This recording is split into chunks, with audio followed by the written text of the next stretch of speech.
What's up, everybody? Welcome to the Hoary Sheet Show.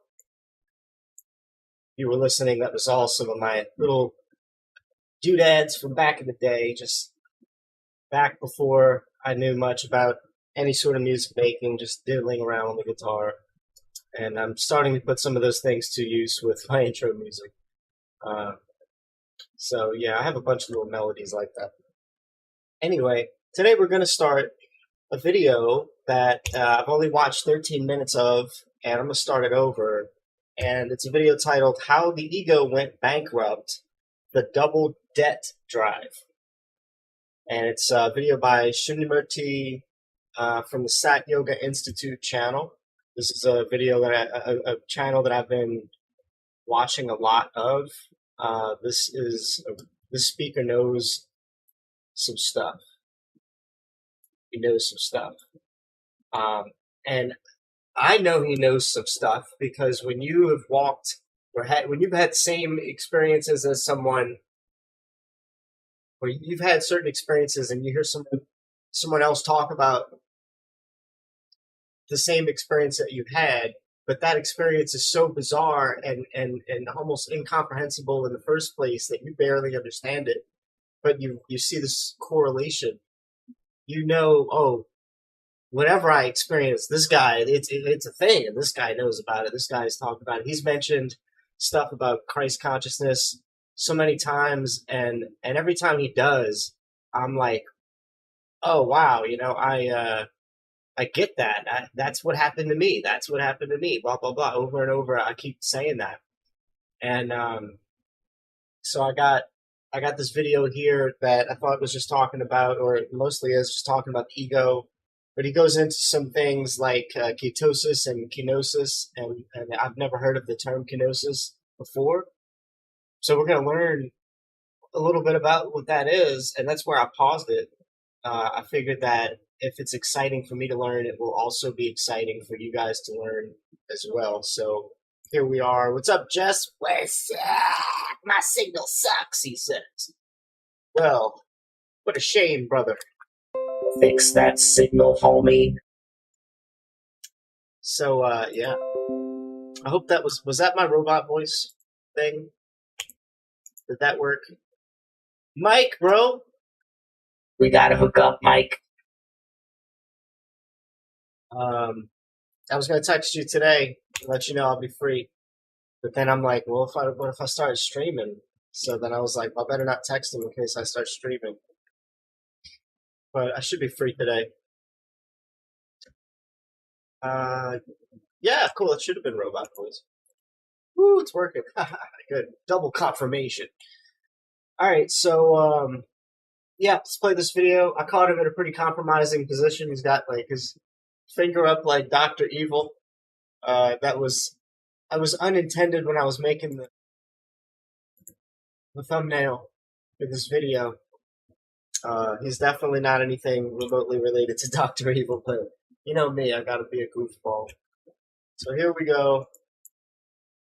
Let's take a good listen. I might mute my mic because I don't know. It doesn't seem to be picking up my air conditioner.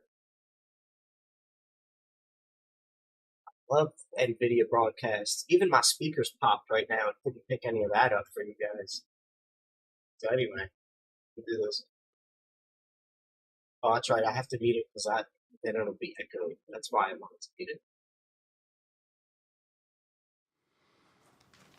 I thought this morning it would be useful to bring down the register of the discourse a few notches to understand from the level of ordinary reality, not that that exists, but that is the common delusion of the illusionary ego, why it's impossible to have any other kind of revolution than a spiritual revolution.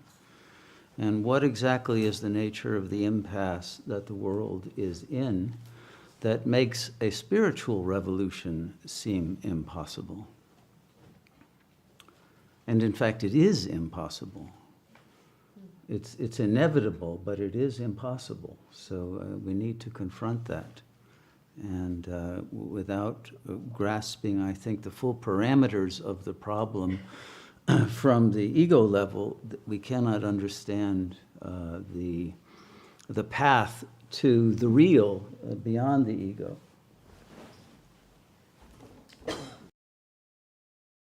And when he says the path to the real, he means the state of being that is how the Creator intended us to be. It is that state of being where basically you have the Holy Spirit within you. You are emanating God's love out. You are God in the flesh, basically, the state of the real. We are all that, but that is the ego self is overshadowing that entirely, to the point where that seems to vacate our temple entirely. That spirit, that energy, that drive, that God Christ consciousness vacates. It says once we've poisoned this temple enough and polluted it with other motivations and desires and drives, it GTFOs, apparently.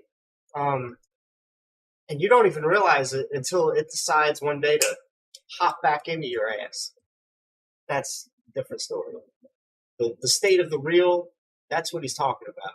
That state of being fully connected to everything that exists.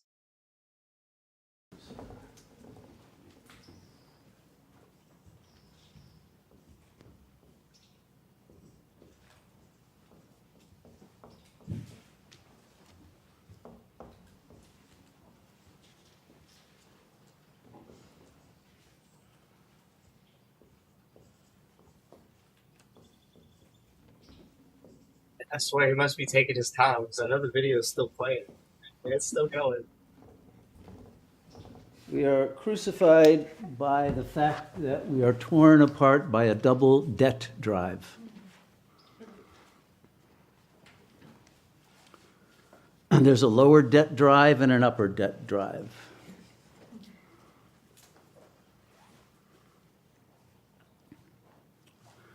And this is, to put into economic terms, the idea of the death drive.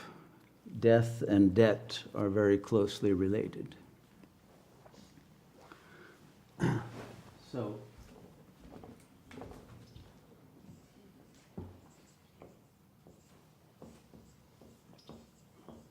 lower debt drive.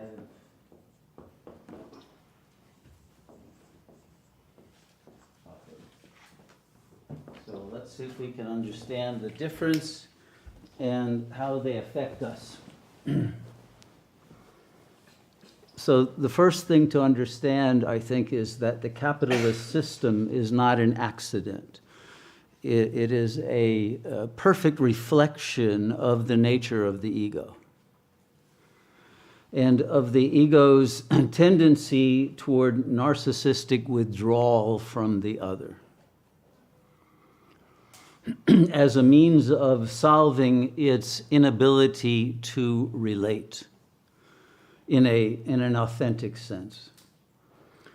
And so the fiction of money was created in order to enable us to bypass the need to have relationships with one another. Because you can usually buy what you want. These days, of course, it's been taken to an even more extreme realm, because men don't even have to pay for prostitutes anymore. They don't need an actual woman. You can get a sex bot and purely relate to an imaginary other that has no ability to talk back, except if you program it to say what you want to hear. But it's usually, I doubt that too many people are interested in the verbal level of a relationship with a sex bot. But in any case, I have no idea except from speculation about that. But I imagine that because I see more and more articles about this, and more brothels seem to be opening up in many parts of the Western world, and it's simply an extension of the fact that human beings have lost our ability to relate to one another in an ever more extreme way since the invention of the internet. that it's an inevitability that people would adopt such a measure to avoid having to actually make a connection between people at a true level of consideration and interest and ability to listen. We are even very rapidly in danger of losing our capacity for language. You know, since we passed out of the, what McLuhan used to call the Gutenberg galaxy, we traded in words for images. And that's mainly what we're influenced by. That's most of the input we get are images on the internet. You don't even read stories. You just get the image and a few key signifiers and you go on. And usually the stories aren't worth reading anyway. And even in people's emails, they're no longer really writing actual prose with one another. We're no longer writing and speaking beings. We are emote icon emitting beings. And we are gradually losing our capacity, literally, for holding a conversation with one another. And so this... See you later, Mike. Have a good one, bro.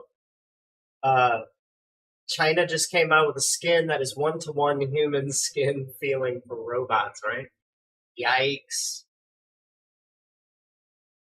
I don't even know. Like, that's kind of, in a way, that's cool for people with skin problems and things like that. But, you know, people who've like lost limbs, I guess. But that's kind of creepy. Yeah. I don't know. I never really thought about that before. I don't know. That's freaky. It's weird. Moving on. This is creating a more of a desire to abuse money to buy what you need and who you need for whatever utilitarian purposes without having to create a true connection. And I think that's one of the diseases that we're now dealing with. So the lower debt drive will drive us to go into debt, financial debt, in order to be able to get to the amenities, the jouissance that we want without having to relate to others or create karmic debt. But we're already in karmic debt to the social system because it provides the fiction of money that we are accomplices in believing has any value. And the ego, because of its stunted emotional growth, because it never goes through a rite of passage to true adulthood, remains in a kind of infinite debt to its parents and to the family and to the social system for providing the security, the social security web, not that it really exists in all that wonderful a form, but people depend on that. And they are, because of that dependency, less likely to develop their own internal initiatives. And the debt to the system causes them also then to be indebted to the fantasies of the other. People can no longer even create their own fantasies. They have to go to watch movies in order to get it. They don't read books anymore. At least in the old days, you'd read a novel and you'd have to create the images in your own mind, and you'd have to create a virtual reality out of the marks on paper. But now it's all given to you, a prepackaged fantasy created by George Lucas or Spielberg or whoever. But you're no longer even able to fully use your own imagination. It has atrophied because of the dependence on Hollywood and on all of the other sources of infotainment. That's actually pretty interesting to hear, especially having spent some years in astral projection forums trying to help people leave their bodies and discussing with them the different levels or not that they had of being able to imagine things, to pretend within their own mind. if one of the techniques required that they visualize their room um, while they had their eyes closed in an effort to try to imagine themselves standing in a different part of it and looking around. That's way harder for some people than it is others. Some people can't hold the simple object like in their head. Like imagine if you closed your eyes and just pictured an apple, would you be able to? Would you be able to see the intricate details of it? Did your apple have a little stem coming out? Did it have a leaf on it too? Like what details did you get when you visualize an apple with your eyes closed? Can you see all the little hairs on the apple, like at the right spots or whatever it might have? I don't know if apples even have hairs, or maybe it's who knows. But the peaches do, right? But that's what I'm talking about. Like how much are you able to hold in your mind? Some people can't even see the apple. They don't even make it that far. And he's talking about how, our imagination has truly atrophied to the point where a lot of us don't even know yet. I mean, sorry, Mr. Bug. Hate bugs. But I love them for what they do to this earth. Just get out of my house. Uh, our imaginations have atrophied to the point where we can't even, picture. A lot of people can't even picture that apple anymore. So he's on to something good with this. I concur. And so the lower debt drive has gradually brought us into a very fixated and primitive ego level of consciousness, in which we are continually battling with images in our own minds of parental voices talking to us and reprimanding us for not doing this or that, or for or other kinds of images of lost opportunities, or events for which we feel some guilt and owe some debt for, and therefore feel bad about. And the mind is constantly throwing these images at us. If you sit and meditate, I'm sure most of you are being forced to witness images coming across your mind, many of which are unpleasant, which is why a lot of people prefer to fall asleep in meditation, because who wants to have to be the witness to those kinds of ideations that you can't control? Now, I'm not sure if I get inundated with negative images when trying to go to sleep or meditate, but I do get inundated with random shit, with things that really just doesn't make any sense at all. Dreamscape stuff, like having a dream that you're escaping a giant Cheerio chasing you, and suddenly you have a magic wand and you're able to blow up the Cheerio, but you decide to just burrow into the earth instead. Stuff that makes no sense at all in dreams. Then I do have terrible dreams. So, like, what's going on there? Why do people get negative images when they meditate? Are you one of those people? If so, and you meditate, pipe up in the chat. I want to know. Hey, N2, what's up, man? Definitely let me know if you are one of those peeps That are basically attacking you. So once you fall into the ego level, you become subject to the whole panoply of animalistic drives that go along with the debt drive, that put you in further debt to the society which feeds those lower drives. And there's guilt then for becoming dependent on the other. It's, of course, the usual, the sex drive and the money greed drive and the gluttony drive and all of the other addictions and hatreds that are there to mask one's terror of one's own neediness and helplessness in a world in which one really has no control, and in which one's money does not have a fixed value and is, because of inflation, is going down and will soon have no value. So he's talking about how the ego The ego lives in the world. The ego is of the world. The ego is very reliant on money for all the amenities and things that we want. And so that's why the ego has all these certain desires, and the energy of the ego goes to certain places rather than others. We're trapped in its its desires. Basically, it's how the world wants us to think. It's how we grew up. It's formed from our past traumas. It's formed from our music and shit that we watch on TV. And this is all stuff he's talking about. So the So the ego ego does feel does feel guilt guilt for for this this fall fall into into its its own own degradation, degradation, but it but it represses the represses the guilt guilt by rationalizing its behavior as being socially adapted, and it's approved of by the family system and the internal demonic superego. We have two kinds of superegos. One says, do what I say, not what I do, and the other one says, do what I do. Okay, and so usually people will follow that one because that's the easiest one to be able to follow. When you remember the hypocrisy of your parents punishing you for things that they themselves were doing, or a lot worse things, then one is easily able to justify that behavior. But that doesn't stop the other superego from then coming back and attacking you for it.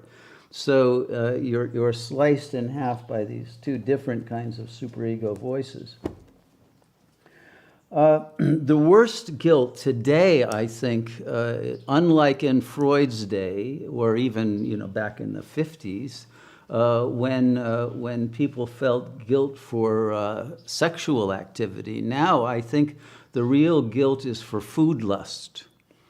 And because you have to, not be overweight, and you have to have a certain look, everyone really has to be semi-anorexic. And so the lower debt drive means that we have a desire to overeat, but then in order to compensate, we have to go into a state of ketosis. So there's this whole fad of intermittent fasting these days, which I think is extremely significant in, especially because it was kind of low, but it's important for what he's about to get into with ketosis and ketosis. This is the whole reason why I wanted to play this video. So if you're still here, listen to this. Yeah, sorry about the echo. That's when I forget to mute my voice mod, and I hit play on the video, and it's reverberating. I hope you guys heard that good, every Wednesday. The worst guilt today, I think, unlike in Freud's day, or even back in the 50s, when people felt guilt for sexual activity, now I think the real guilt is for food lust. And because you have to, not be overweight, and you have to have a certain look, everyone really has to be semi-anorexic. And so the lower debt drive means that we have a desire to overeat, but then in order to compensate, we have to go into a state of ketosis. So there's this whole fad of intermittent fasting these days, which I think is extremely significant in representing this double activity of you overeat, and then you skip a few meals, and you've absolved yourself of the guilt. And as long as you're in ketosis, you feel like you're being smiled upon by the higher powers. Now, in the upper death drive, it's not ketosis but kenosis that is what you want to strive for, which is the emptying out of the ego so that one can be filled with God consciousness. But here you just want to make sure that you're not filled with too much caloric intake. And so what happens is that even sex has become a secondary kind of jouissance. The food lust is the primary way of getting satisfaction and of using your mouth through eating. And only when you really have nothing to eat, or you're in the ketosis mode, then you are forced to use your mouth for other things. And because people are no longer able to carry on a conversation, what they tend to do instead is to choose to have sex with each other. So sex operates, using the mouth to suck on sexual objects is a kind of use of it for a transitional object, because you can't make it all the way into the capacity to have a rational relationship based on concepts and on insights into reality at a symbolic level. Then those lower two aspects are what tend to get acted out. And because everyone these days is at least semi-anorexic, most people can't even enjoy a feast with each other too often. And so having sex becomes the way out of the impasse of not being able to relate. But it otherwise is not an end in itself. It's just a way to keep the mouth busy. So I think that it's this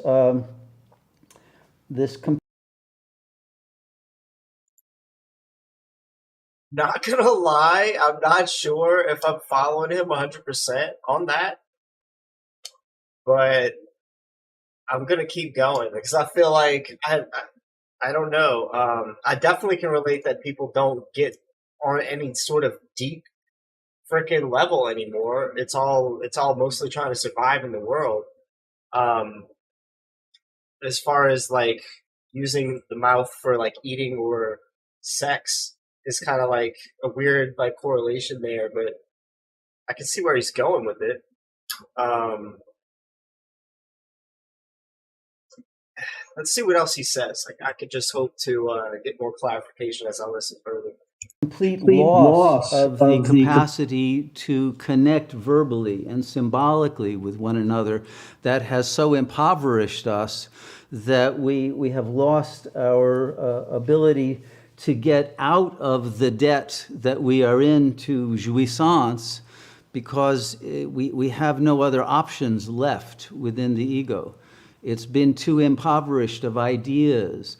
People don't have anything to share with each other any longer. And so they will tend either just to grope each other or to go to a snack bar. But all right, yeah, so that is basically it. It's true. It's just It's just where we are. I've never thought of it that way. That's why I watched this video, watch this stuff, is we have truly, like, who wants to just come home every day and repeat the same routines? Go to work, come home, talk about your job, watch what's on TV, or have a dinner together and go to bed. I mean, and when you get married, you don't even get the sex anymore. So it's just going through the ways of this world. And that will freaking destroy you. And that's why, marriages and relationships have all the problems that they do have. It's a boring life. It's not how we're supposed to be.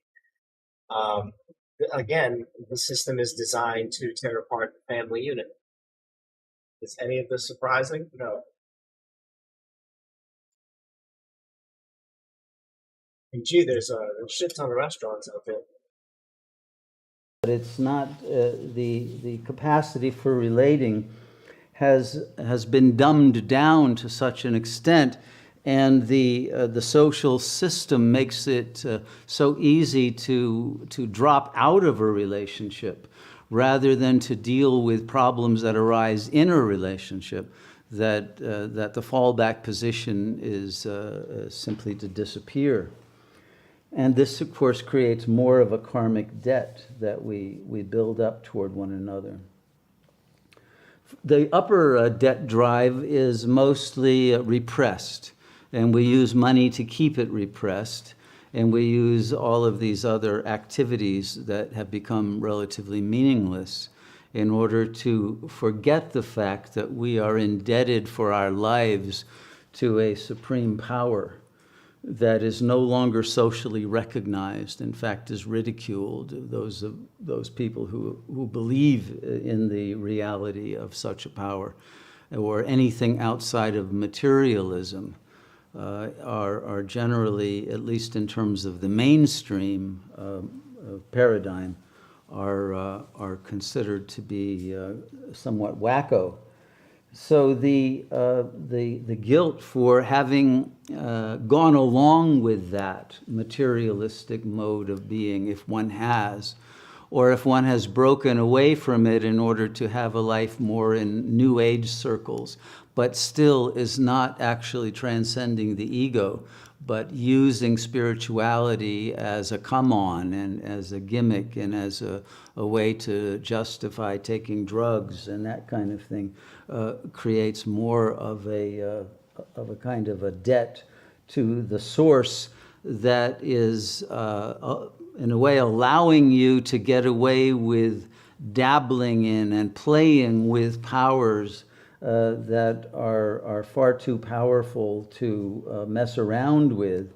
And so there is a lingering fear that one will take one toke over the line, as it were, one trip too many, and one won't be able to come back because one has abused the various altered states of consciousness that are accessible through such means, rather than taking the straight gate to the internal realms of luminosity in the way that we're designed to do it, which is through an ascetic letting go of body consciousness and of the animalistic enjoyments.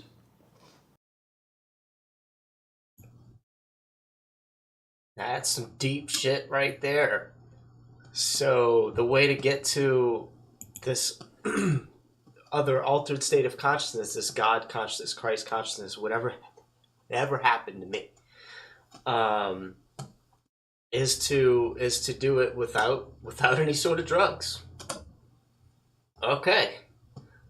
And he warns against using psychedelics, to my surprise, to dabble with, or drugs, he says there, to dabble with altered states of consciousness in with a warning label there of you might not come back. One toke over the line, one trip too many, one trip too far, you won't come back. Meaning, you'll go cuckoo or whatever, or you'll die. So, interesting. I come from the camp that says that certain drugs, and even drugs that you would not even think to use, that are right over in a very easily accessible location, is I'm in the camp of like using anything as a tool. Using anything can be used as a tool. I don't care what it is: alcohol, drugs, whether everything's a tool. Psychedelics, especially, my favorite tool for altered states of consciousness, exploring such things like that. And I'm sure lots of people would agree, and a lot of people would think it's probably the only way. Um, I've been thinking for a while that's the only way to ever experience those kinds of things. But if he's going to offer a way to do it without drugs, that's fantastic. I don't want to have to go lick a toad, or the you know what I'm talking about, the Sonoran desert toad. Um, he Anyway, there's a toad that you can fondle and lick and smoke its stuff, or whatever the hell it is, and trip. There's a plant that used to be at most head shops that you could smoke, and you would turn into physical objects. You would completely think that you were a toaster, and so there's definitely some interesting things out there.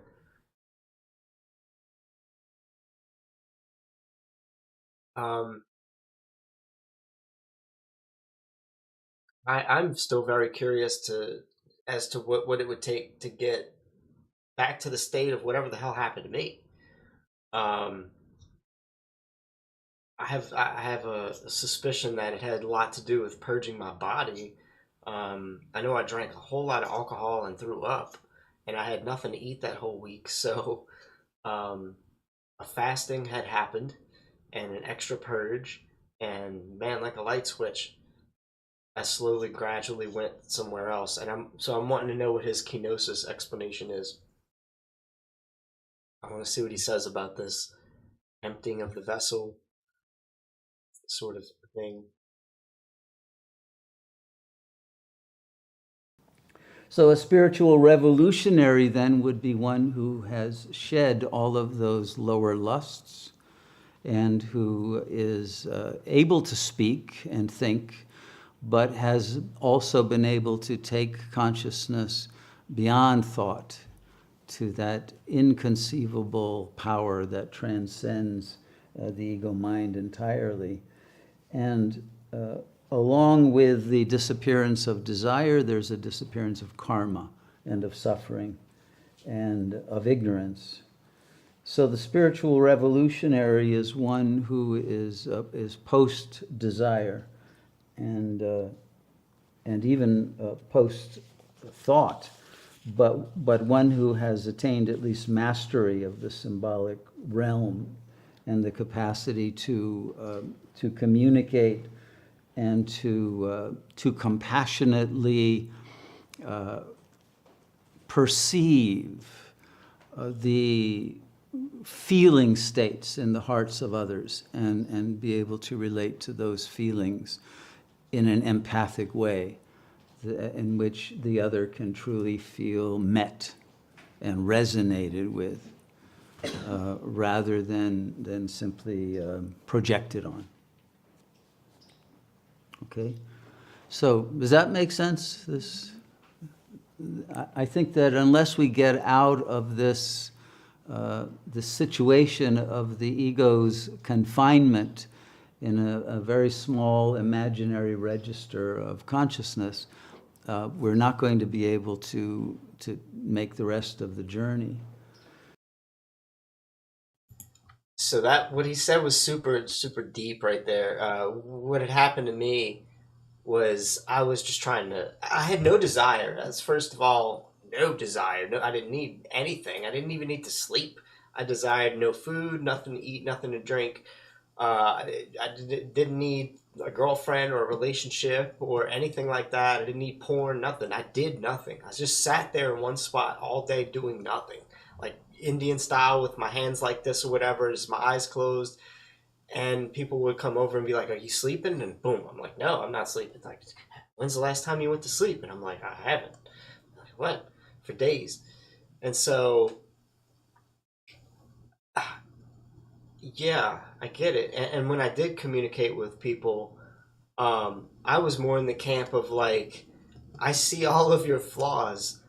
Let me dig some of these out and let's deal with them. Like, because I'm trying to fix all the broken pieces that I see. I could totally read their love space, their heart space. I see what's wrong with them on an emotional level, on a very deep emotional level. All the shit that they hide from everybody, the shit that they're ashamed of or guilty about, have guilt for, all that shit. You just like, when you are that consciousness, you can see everything. There's no hiding anything. So, and you don't judge people. You don't hate them for it. You're just like, oh, you look at them as a child with broken parts and a wound that you want to come over and like, instead of maybe put a band-aid on to stop it, you just want to like pull the wound off and throw it away. Like, you don't need that wound. Let me, let's talk about this thing that happened or this thing that you did, and bring you out of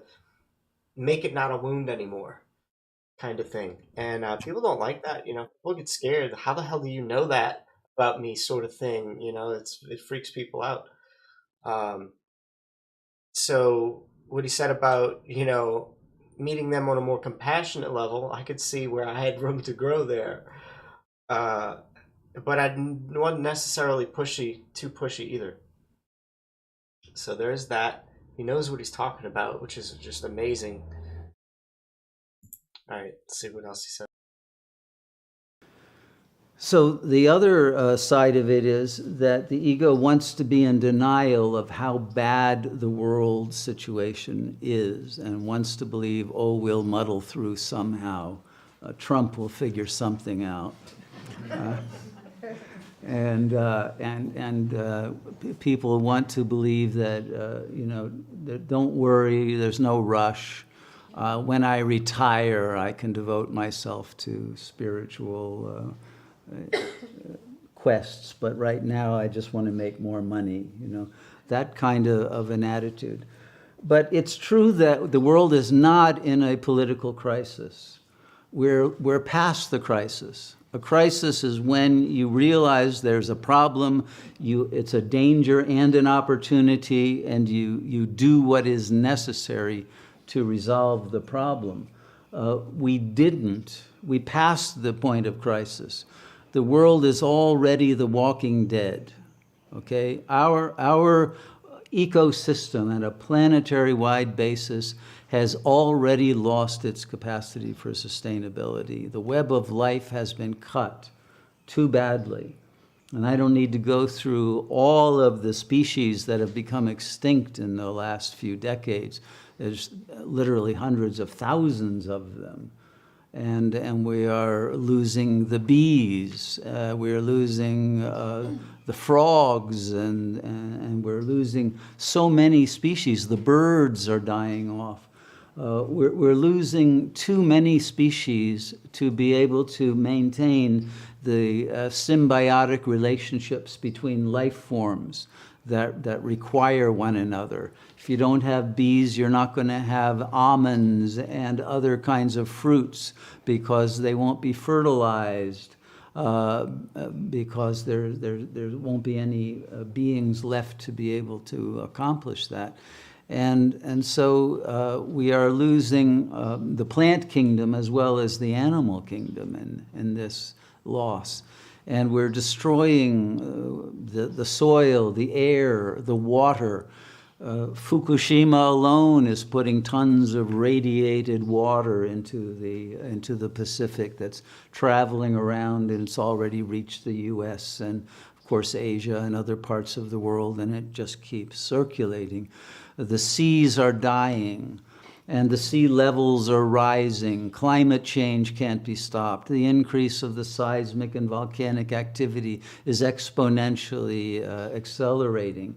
There's no way to control these things. Human powers are dwarfed by the events that are happening at a geophysical level that were created by the malfeasance of the ego, but now that Frankenstein cannot be controlled.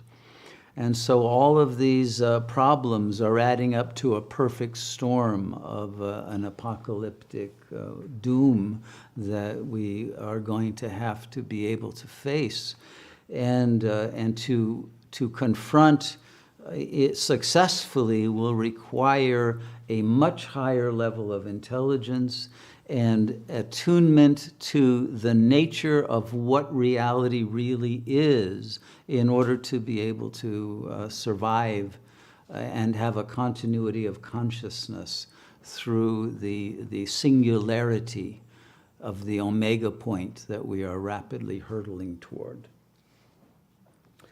So nothing is going to be done on a political level. The system is way too corrupt. It's too controlled by powers that you don't vote for or have any other influence on, and you don't even know who they are or what planet they come from. And so the situation is... I'm going to rewind that just a hair. And and say that I'm not, on board with things. I'm not on board with things like climate change or whatever. I think that all of that is how the ego looks at the world. The ego thinks a lot of those things are true. Now the species of plants and animals, that stuff could very well be happening. I believe that it is. I also believe that nature has a way of surviving. What we see as an extinction is just them maybe adapting or retreating off to the places we simply can't go. There's a lot of places we can't go in this world. It's essentially roped off. I mean, you go drive down the interstate or whatever, and all that property that's just out there is owned by like somebody, but like what's going on with it? There's a lot of land that it's either owned by some farmer that has hundreds, thousands of acres, and he doesn't go and see what the hell's on his land. We can't. So I don't know where shit's going.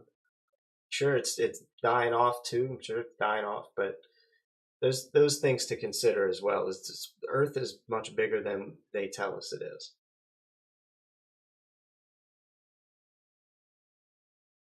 Keep that in mind. I'm not gonna sit here and say that the climate change is a thing too, because I understand that they're manipulating the weather, and so does he. So I'm not I'm not sure why he added that one in there, but I had to pipe in about that.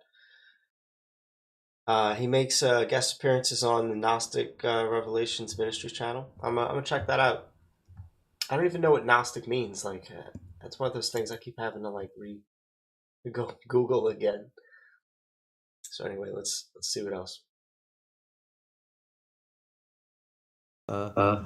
Controlled by powers that you don't vote for or have any other influence on, and you don't even know who they are or what planet they come from. And so the situation is of such a nature that there is no adequate way of responding politically to it. And as you know, the powers that at least are the figureheads of the societies mostly don't have the ability to communicate other than sending out tweets. And there, again, there's no statesmanship, there's no diplomacy. There are threats, and there are bombings, and there are assassinations, and there are those kinds of things, cyber war activity, all of that. But no actual fail-safe method of people trying to solve international problems. The few that do, I think Putin and maybe Xi in China, are not being met by anyone in the West capable of having an intelligent conversation on how to solve these problems, nor is there any will to do so. And so these issues of a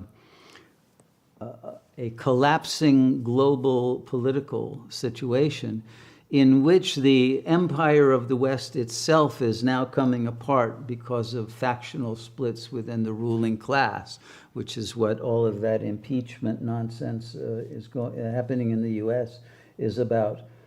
And because we have created, or those powers have created, such a dumbed-down educational system and created such passivity in the population and an interest only in trivial trips to Disneyland and consumer shopping mall, retail therapy raids and that kind of thing, that people no longer have what it takes to create a movement of any kind that would be effective. And those that have been attempted, you've seen the grassroots efforts like the Arab Spring and the Indignados and the Occupy whatever and the Gilets jaunes in France, and they'd make no dent whatever in the system. So once we understand that nothing is possible to be changed at that level, the only hope is of a spiritual revolution. And so it's very important that we understand that. Before he goes into his solution there, the way that I understand we need a spiritual revolution more than anything, because none of the voting is working, none of the figureheads are doing what the hell they say they're even going to do when they get in power. None of that. They're it's this whole shadow cabal government. They're all working together. NWO, blah blah blah. We know this. My people know this. The only thing left is for us to all wake up individually. There's no sitting here waiting for Trump to do it, like he said. There's no sitting here waiting on the world to change. That song is really, it's all about us needs to we all need to wake up, or go around and wake up ourselves up enough to light fires within other people And I'll tell you from firsthand experience, when you try to light fires en masse, oh, you're just going to get censored. Nobody will ever hear you if you try to truly, truly help, like, wake people up. Which is surprising, like how does this channel have? I think this is really a network of people. If you have a network of people, you'll be able to do something until the platform really gets you. But going solo and trying to reach the masses isn't going to work.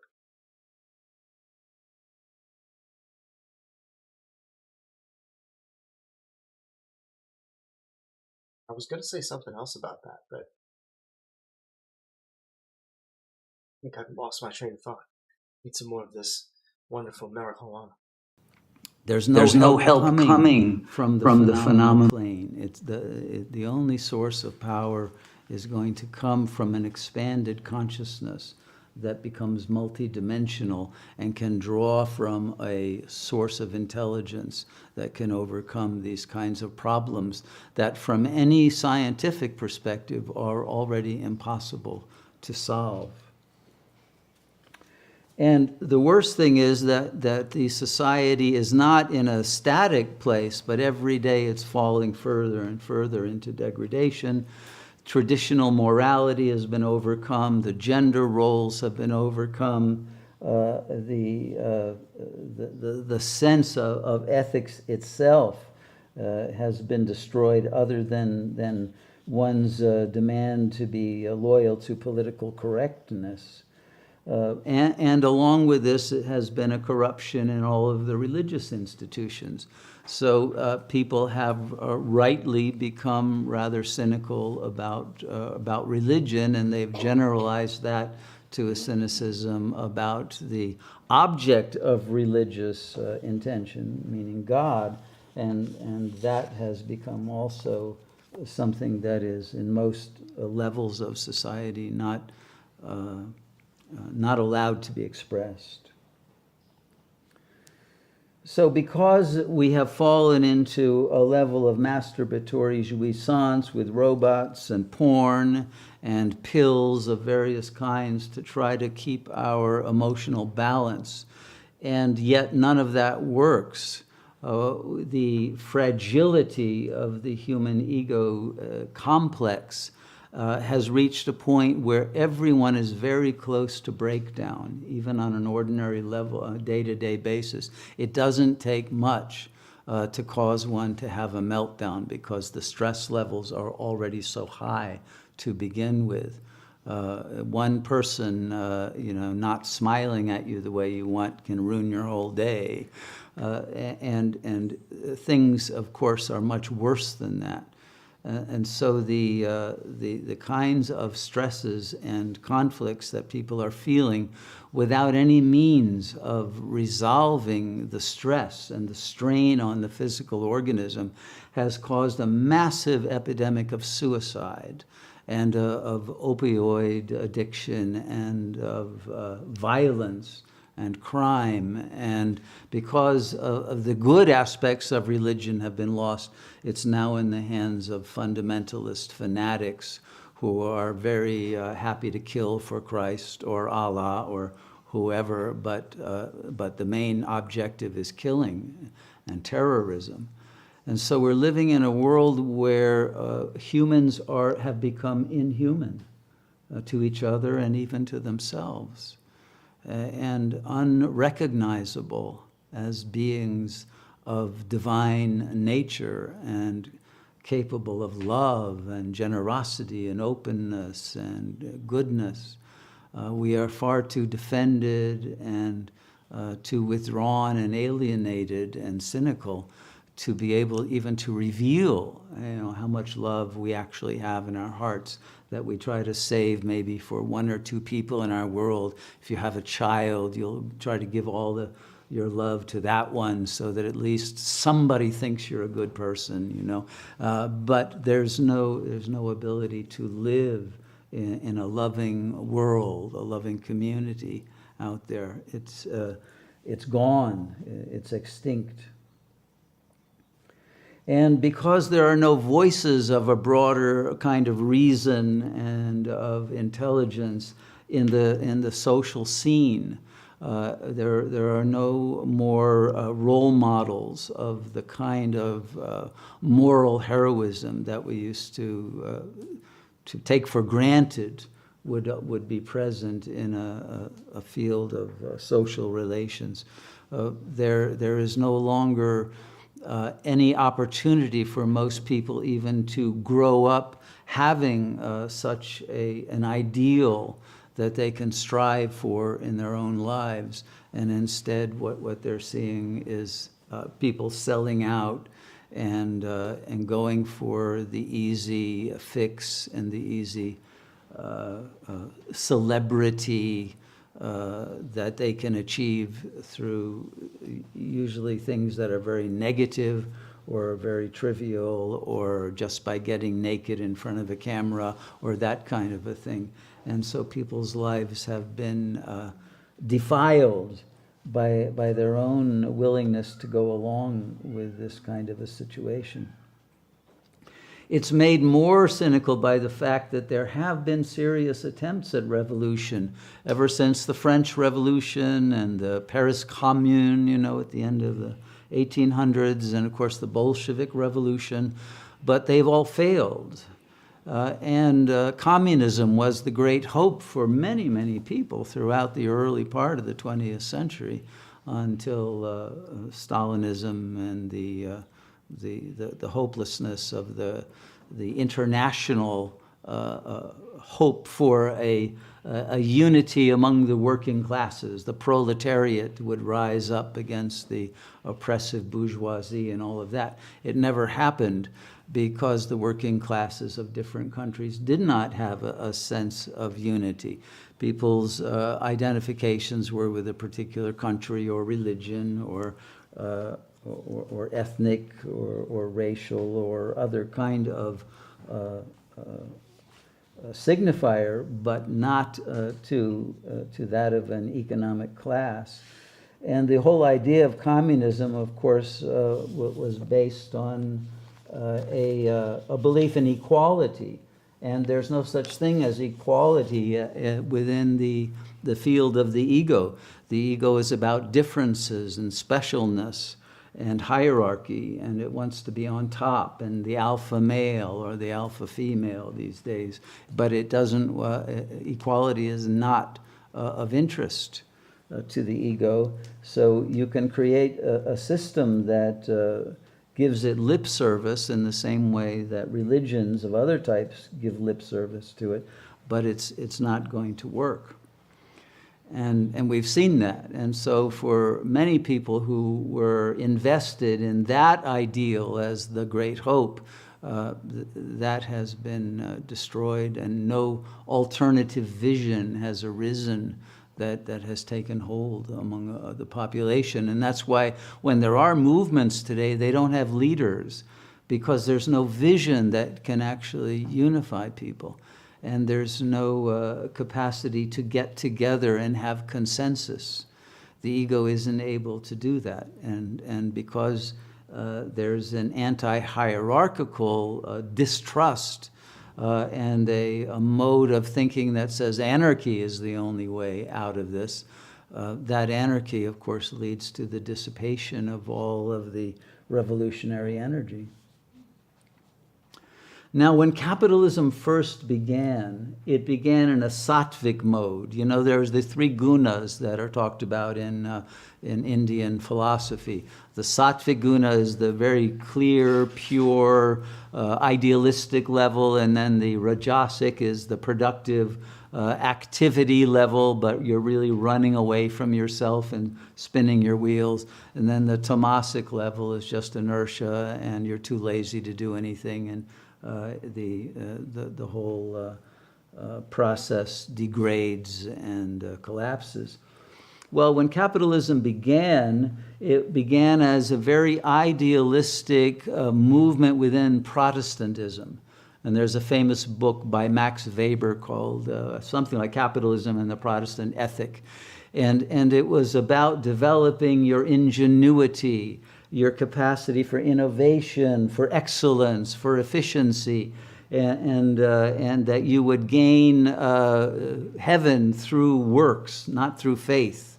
And so this Calvinist idea was really what brought the capitalist idea to have such a let's say a universal interest. It wasn't just about colonialism and beating up on people who didn't have the same kind of guns as you had, but it quickly fell into that kind of a modality.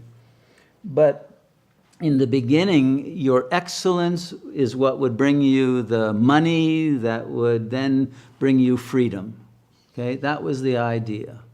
And nowadays, because no one's really capable of excellence anymore, the way you make money is through offering some form of jouissance, or fulfilling someone else's demand, or becoming dependent, or doing some scheme that's unethical, if not criminal. And so then the money is not used for freedom because you're no longer even capable of that, but simply to act out more perverse desires and larger criminal enterprises. And so the system has basically now created an antisocial society in which society, for the first time in history, is destroying culture. It used to be that society was the substructure upon which culture is based, and then culture, of course, its gem is religion, and people reach that highest state. But that's no longer even a part of the structural intentionality of the system. And so what money has done is impoverished us by enabling us to atrophy all of these higher cultural ideals and destroy them. And humans have done that very rapidly in the 20th century. So this is the situation in a political sense. There's more I could say, but I don't want to bore you with all of this.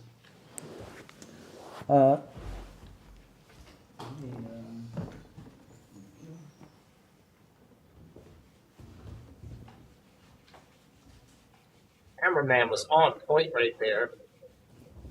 He knew exactly when to move that camera, like he was just on it. Suppressed.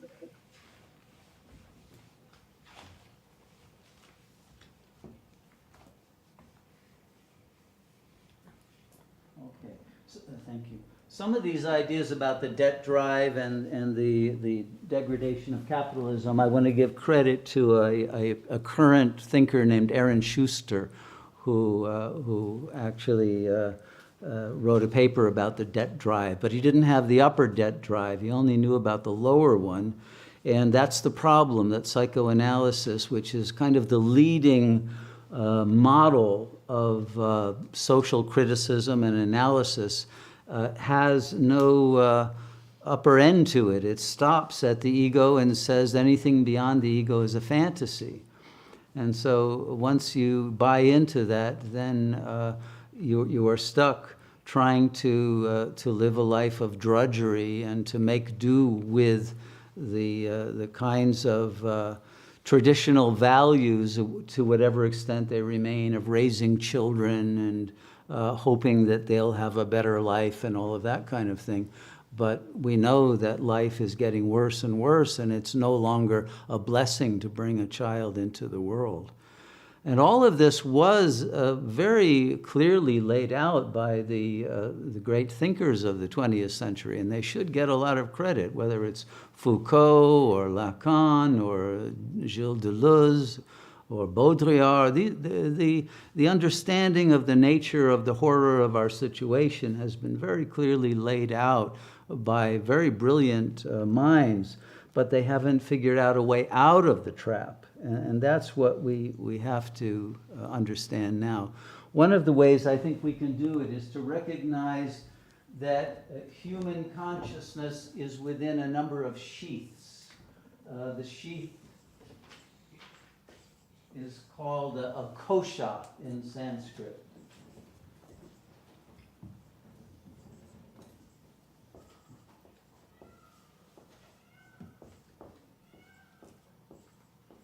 And the physical body, the chemical and physical organism at the level of matter is called the annamaya kosha. Anna means food, so it's the food body or sheath. And that body is basically inert on its own. If it is not covered by the other koshas, it's a cadaver. It in itself has no intentionality, although it's made up of trillions of cells, and those cells have their own individual consciousness, but they are not in any unified sense a whole. They're not an individual. And when the higher sheaths depart or dissipate, the body decomposes. The cells do not continue to maintain an organism. That organism requires the second one, the prana maya kosha. I'll just write the first part. Prana. Prana is bioelectromagnetic energy. And this is the energy that actually gives life to the cells. If you don't have a flow of prana in your body, I don't care how good your diet is or how good the air you breathe, you won't survive. And this has been known by the traditional Chinese medical practitioners who talk about the meridians. It's not the nervous system. It's in yogic psychology, they call them nadis, or rivers of energy that flow through and feed all of the cells with electric energy, literally, and connect them and enable them to communicate and to cooperate, and for all of the organs to be synchronized with each other, et cetera, et cetera. The pranic flow is extremely important. But for various reasons, the prana can be cut off from different areas of the body, and then you'll begin to have symptoms within the organs that are not receiving enough prana. Or in some cases, some will receive too much prana, and they'll be accelerated and no longer synchronized with the actions of the body. So what enables the pranic flow and what manages it is the mano maya kosha. Mano, let me have this again. Comes from manas, which means mind, and so we could say it's the mental sheath. Now, the mental sheath is actually what we can also refer to as the ego. It's the level of the operating system of the body within the phenomenal plane. But in a well-working organism, the mano maya kosha takes its orders from the vijnana maya kosha. Vijnana means wisdom, and that's the soul sheath. And so the ego is supposed to be subordinate to and serving the soul, and following commands that the soul itself receives from a higher sheath, which is called the Ananda Maya Kosha. Ananda means bliss, but it's the bliss of the supernal light that comes through it that recharges the whole energy system every night when you're in deep sleep. When you're in deep sleep and dreamless sleep, you touch into that light source that is the Atman. And that in turn recharges the batteries of your soul, which then gives your mind ability to think coherently when you wake up in the morning and to be able to meditate without falling asleep and things like that. But if you're not connected, if there isn't a complete attunement and connectivity between all of these koshas, eventually you're going to have symptoms in the physical body, you're going to have pranic cuts and glitches, and you're going to have disturbance in the mind. Okay, so, and the mind will also end up being cut off from higher kinds of inspirations, ideas, creativity, the higher intelligence of the Vijnanamaya kosha. So what has happened, because the society today has basically indoctrinated people to live from the Manomaya kosha and to cut off the Vijnanamaya kosha, the mind has become less and less coherent. It doesn't receive the energy from these higher koshas, and it becomes kind of a kosha nostra. The mind becomes a kind of a mafia that begins to operate as an independent cancerous mechanism within the entirety of the organism. And this mafia that's made up of the ego self-images and the superego images and all of the various other fragments of mind that become sub-personalities, they're all in conflict with each other, but they all want to get certain kinds of enjoyments out of abusing the Annamaya kosha. And so that's basically what's going on. And there's an incoherent animal party going on at the Manomaya kosha level that has usurped your body and is using it for its enjoyment. And therefore, rather than being productive and innovative and excellent anymore, we have fallen into a state of dependency and tamasic inertia, and we would rather invest our time in video games than in writing a great novel or downloading a scientific theorem or creating some new world from a higher level of consciousness. And so we are spending and exhausting our resources because we have trivialized our own being, because we're not connected to our being higher than the Manomaya kosha.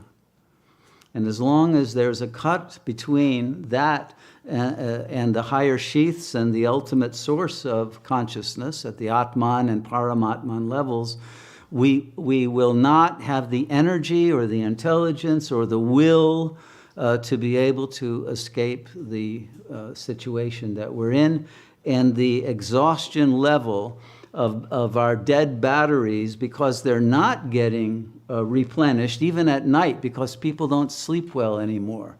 And most of the sleep time is taken up with bad dreams, which are actually messages that are trying to get through to you to help you change your life, but in fact don't have that effect.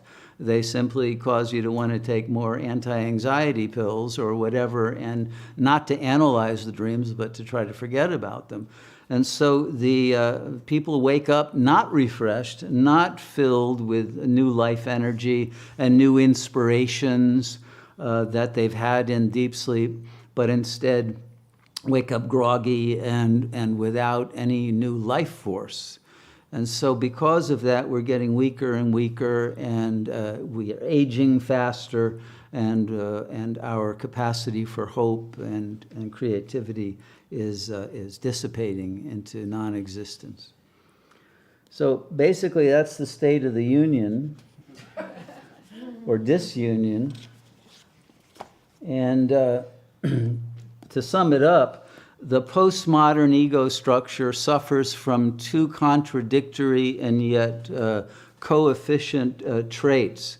It's both infantile in its attitude toward life, way oversimplistic and naive, and wanting everything now and being demanding and having temper tantrums if it doesn't get its way. It has a very childish approach to life. And on the other hand, it's totally senile. It's rigid. It thinks it knows everything, but it doesn't know anything, and it just wants to die. It doesn't really have any life spark left. And so you have this infantile, senile complex going on that has no actual capacity to live in the present. And because of that kind of a complex, people have no ability to function anymore. Okay, so to get out of that, we have to get out of the ego. There isn't any halfway measures that will do it.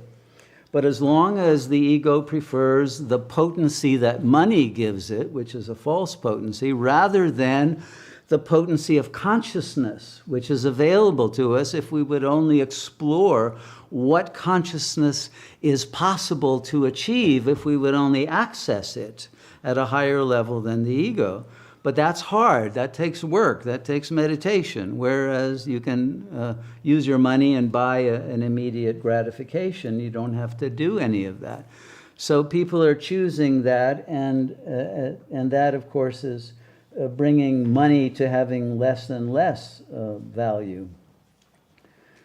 So because the ego is split into this infantile senility also, it can't really make any commitments, either to itself, to life, to other people. It can't sustain love relationship. It can't make a commitment, usually even to be in a community. It can't make a commitment to a job, a profession, to anything. Because it never knows how it's going to feel in the next moment, because it's so emotionally unstable and fragmented into these different aspects, and that are totally contradictory to one another. And so people generally will choose either a life of immediate enjoyment. Those who can do it will pick a life of social success or some kind of minor achievement, whether it's in rock music, or it's in being a model or a porn star or whatever, but some kind of limited success. And they will tend to have a belief in limitation, in scientism, and in materialism, and won't be able to think in a larger possible paradigm of what reality really is. And even though people have broken away from their families geographically and psychologically at an external level, people are very tied to the internal family system that they carry with them in the form of the superego voices that do not allow them to change. There's an internal resistance and attack upon you if you were to try to make a commitment to a spiritual life, for example, to taking seriously the idea of being a spiritual revolutionary. The resistance that you would feel internally would usually be overwhelming. And so those who can't do that will try to settle for some kind of maybe political or social activism or intellectualism, or they will just take a lot of powerful drugs and try to forget the whole thing. But there's no way from within the ego to get out of the ego's stuckness and incoherence. It can't be done from within the ego itself. So there's a catch-22, because although you know you're trapped and you want to get out of the trap, you can't actually want to get out of the trap.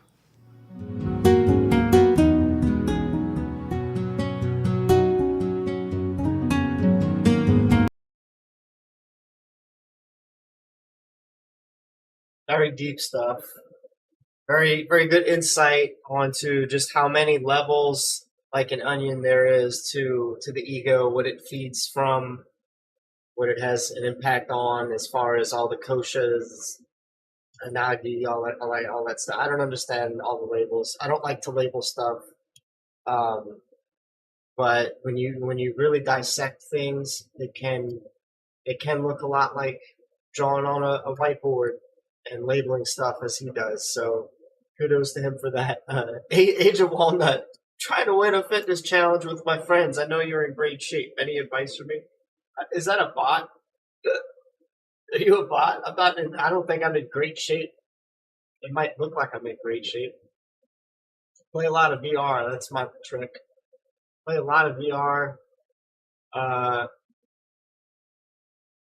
Eat once a day, whatever the hell you want, however much of it you want. Sleep a lot. Play a lot of VR. That's my dietary regimen.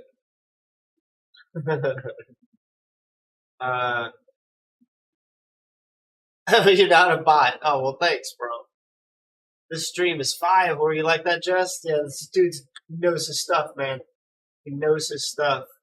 That's why I listen to him. It makes me stop and think, and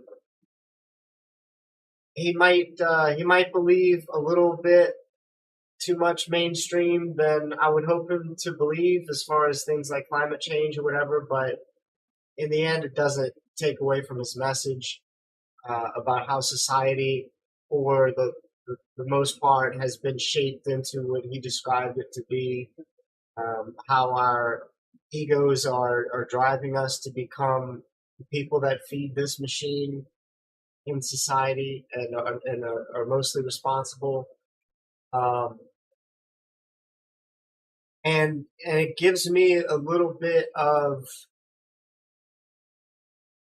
I don't know, like it helps me to understand that I might be onto something when I think that the only way, woo, my little coin splashing, the only way the only way this world's going to change is if we all wake up within ourselves. We understand that this world isn't what we've been taught it was, and I'm not just talking about on a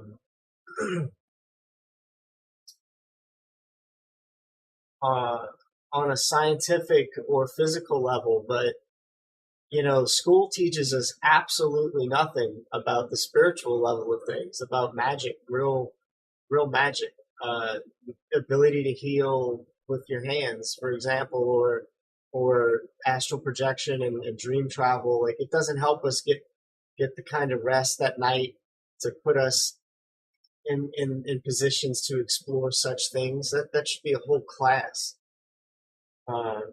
I'd rather have had the option. If you wanted to make it an optional class, you know how they threw art class in there as an optional class, which is like the only thing that really gets us in touch with our creative side. But what if spirituality was in there? What if Reiki healing and astral projection was an optional class? Like, that'd be awesome. Where would we be today? He talks about tapping into that source consciousness not only when we sleep to recharge all of our chakras or whatever, but tapping into that as a source of knowledge to bring knowledge of from other realities into this reality and become the guy that makes the car that runs on water or something like that. You know what I mean? Oh yeah, Nemo. Thanks, Walnut. Thanks. No, honestly, I gave you my diet exercise regimen. That's seriously what I do. I get a lot of sleep. I just picked up about 16 cans of these Czech sodas off my desk. I ate a whole plate of chicken wings, barbecue chicken wings last night and passed out for about 10 hours. I don't know. Honestly, I'm blessed to have this ridiculous metabolism. I can't gain any weight. I can't lose it. I just got to go nowhere. But my arms are toning up a little bit. I'm seeing some like actual muscle tone happening in there. Maybe I'm gaining weight, but I know my arms are bigger. It's a bump, and that's from playing Pop One, dude. That's from playing all this Pop One, shooting and climbing up walls. We're gonna do this like a madman all day. I'm climbing buildings and I'm throwing myself off of buildings. Like I'm doing this all day. It'll build all this up. I promise. I want to put weights on. I want to put little things on. I have them, but they're weighing my green screen down right now. I don't know.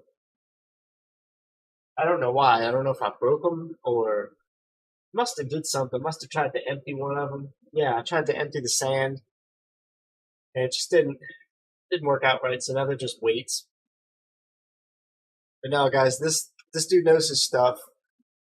Let's see what the chat said. I've got the opportunity to see my ego at work around 8 years old. My parents decided to go to nudity camping. Well, you start thinking about what's coming, and you feel a little resistance building up, but afterwards, it's all mind games. Wait, we did that for several years, many years. There was that mind game.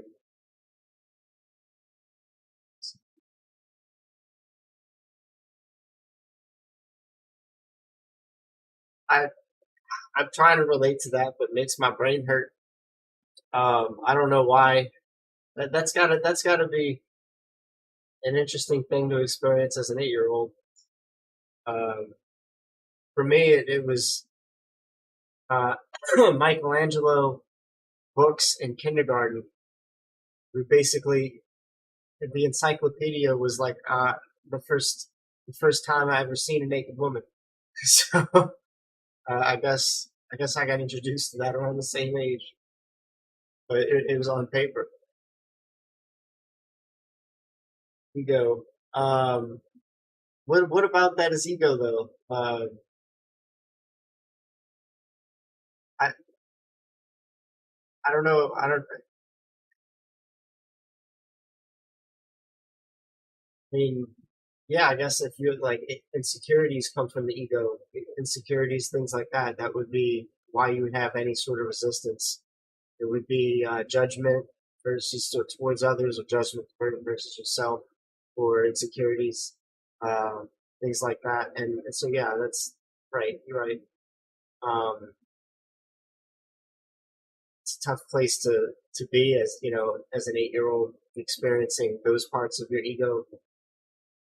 It's society has been carved into whatever it's been carved into to make beaches have a clothing rule in general. Like it should all be whatever the hell you want to do, but people aren't capable of doing that, and it stems from we can't just have every beach be a nudist beach because society has really ruined a lot of people. It's turned them into people that have egos that lust too much, and it would be a cesspool of perversion, basically.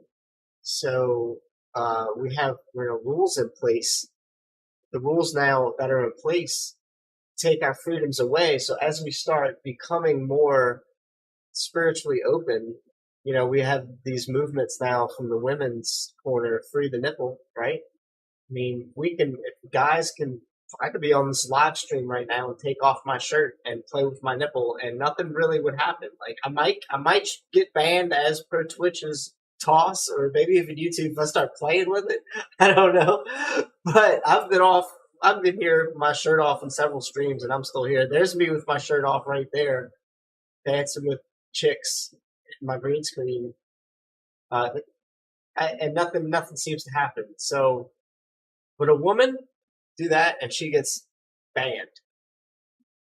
Um, but anyway, as we like transcend into the spiritual creatures we should be, all that kind of stuff will have to be normalized, and a lot of the stuff that we're, you know, naturally doing needs to stop. I I felt like making a stream earlier and talking about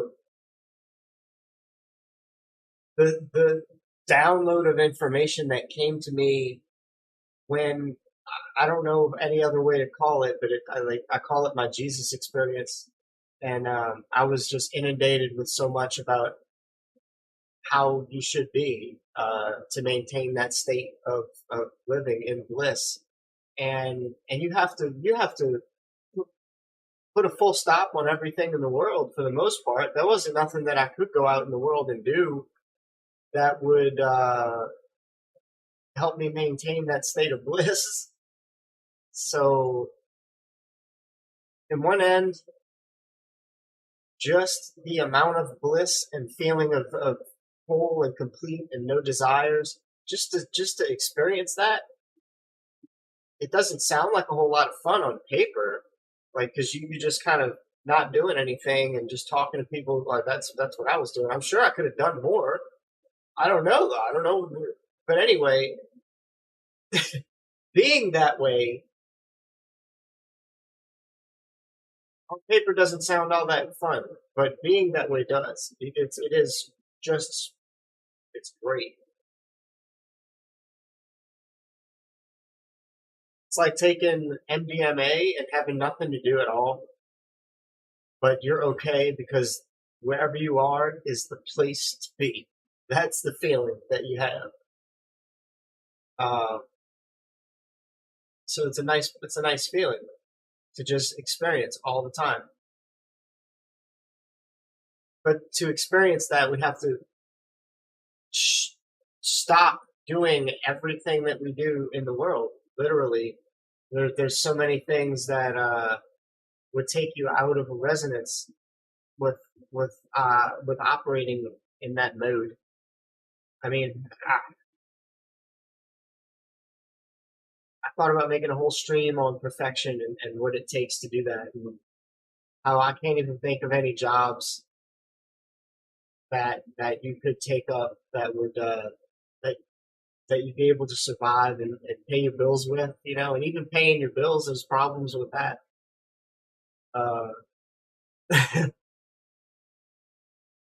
Which again, if we lived in like huts that had solar powered everything and didn't have to pay bills to have a refrigerator on, being able to sit in your little hut perfectly comfortable meditating all day doesn't sound so bad if you don't need the AC or the food or the water to go out and work for.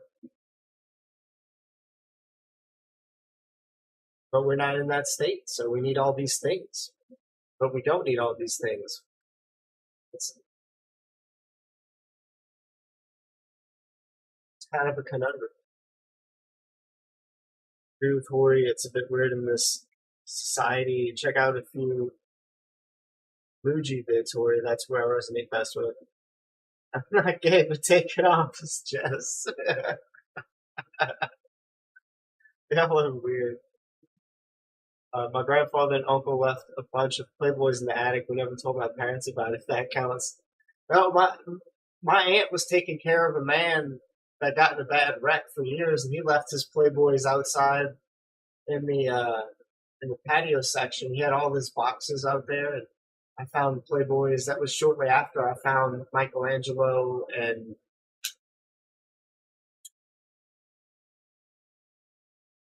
was it that was painting naked women back in the Renaissance era. But yeah, I found those.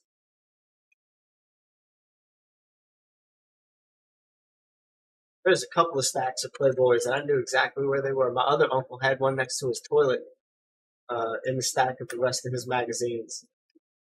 I just, I was hypersexualized as a child.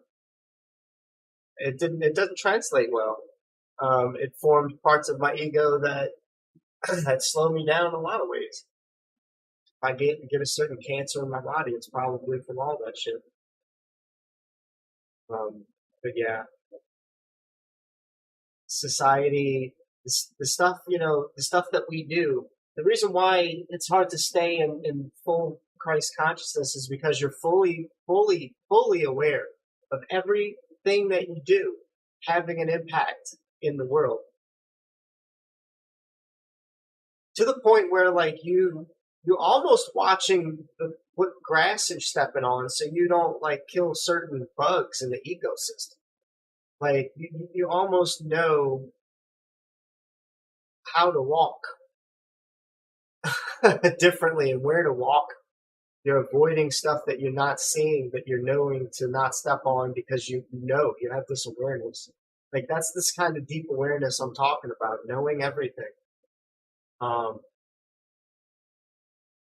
So what are you gonna do? Go get a job at Walmart and help fuel this company that's destroyed mom and pop businesses, or probably gets their merchandise from some form of cheap labor that somebody else is getting used and abused for in some other country, working 20 hours a day for like $1.50, and something like that.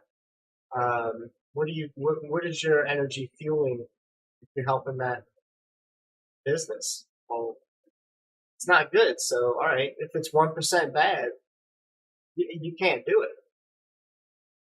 it's 1% bad, you can't do it. You got to think about that. You got to think about it that way.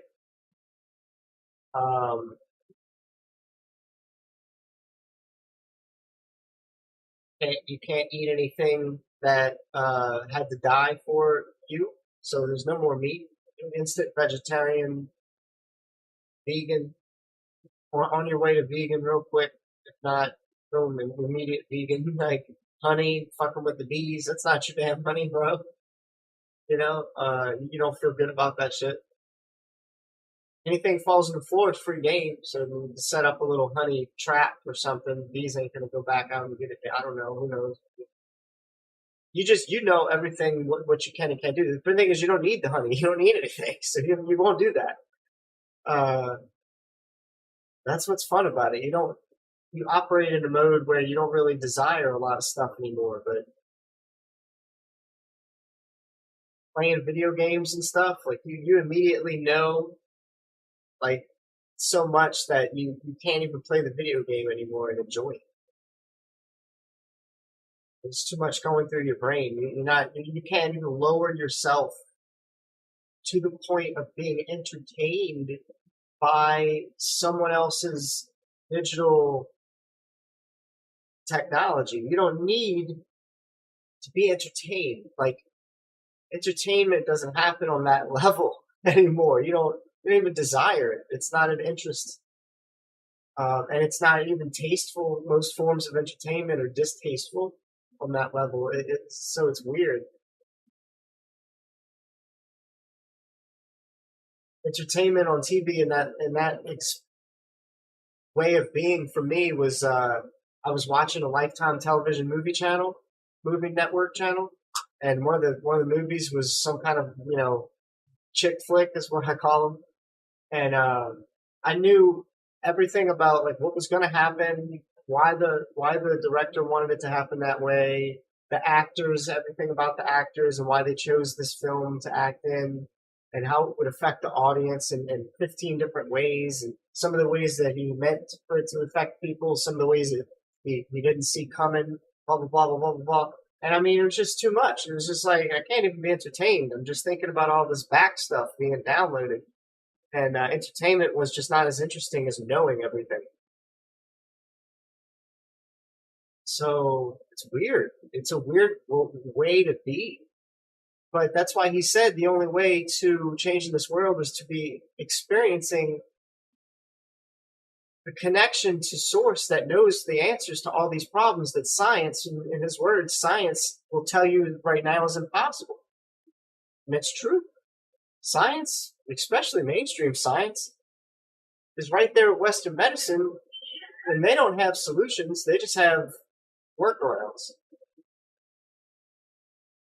They're not giving us that car that runs on freaking waters. They won't make enough money. The workaround, the way to make money is to make the damn car run on fucking oil. Hospitals aren't there to heal your pain, cure your problem. They're there to mask your symptoms so you don't hurt no more. They keep you coming back for the pills. Why? The fucking money. It's all tied to the money. So that's why he, harped on like the money thing. The ego tied into the money thing. It's very true.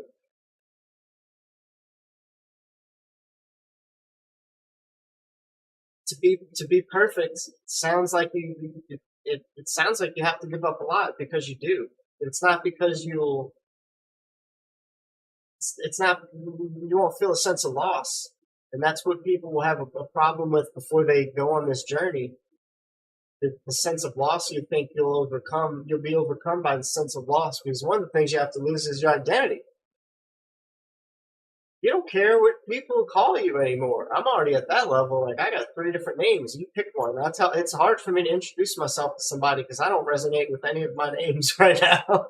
And so I'm like, I don't know what you should call me. Like, make something up. What do you want to call me? That's kind of what I want to tell people.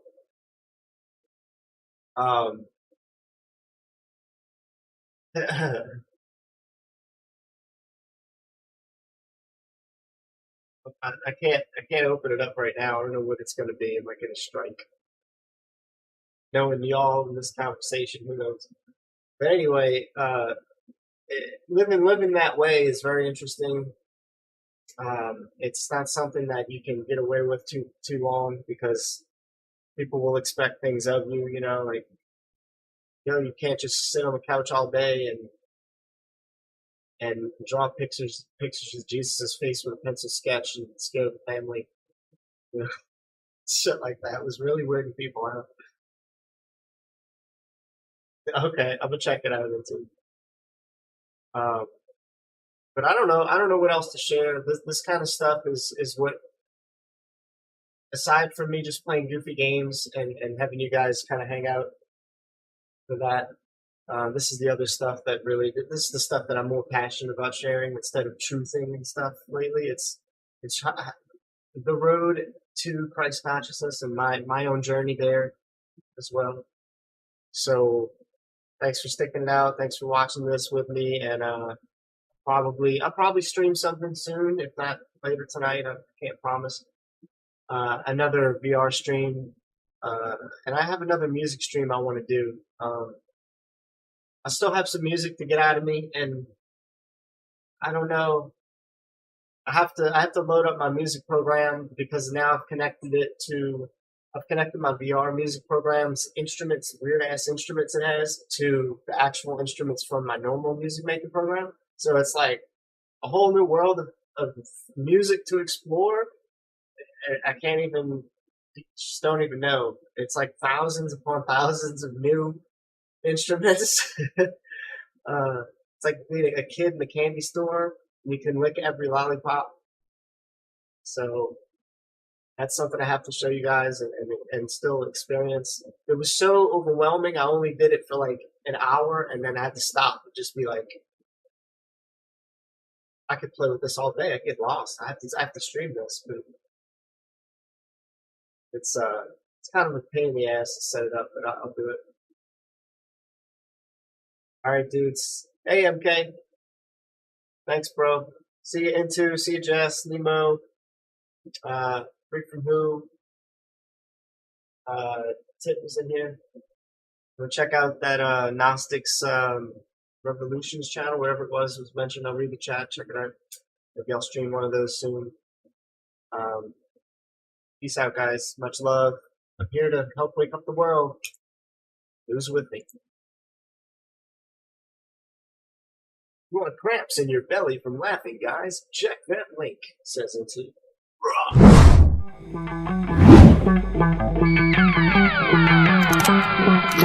Fighting the machine, fighting the machine, fighting the machine, fighting the machine.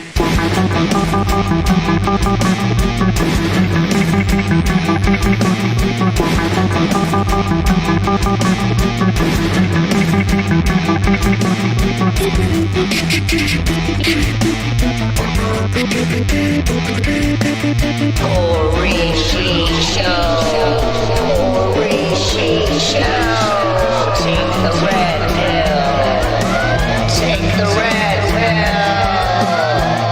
Orishi Show, Orishi Show. Take the red pill, take the red pill.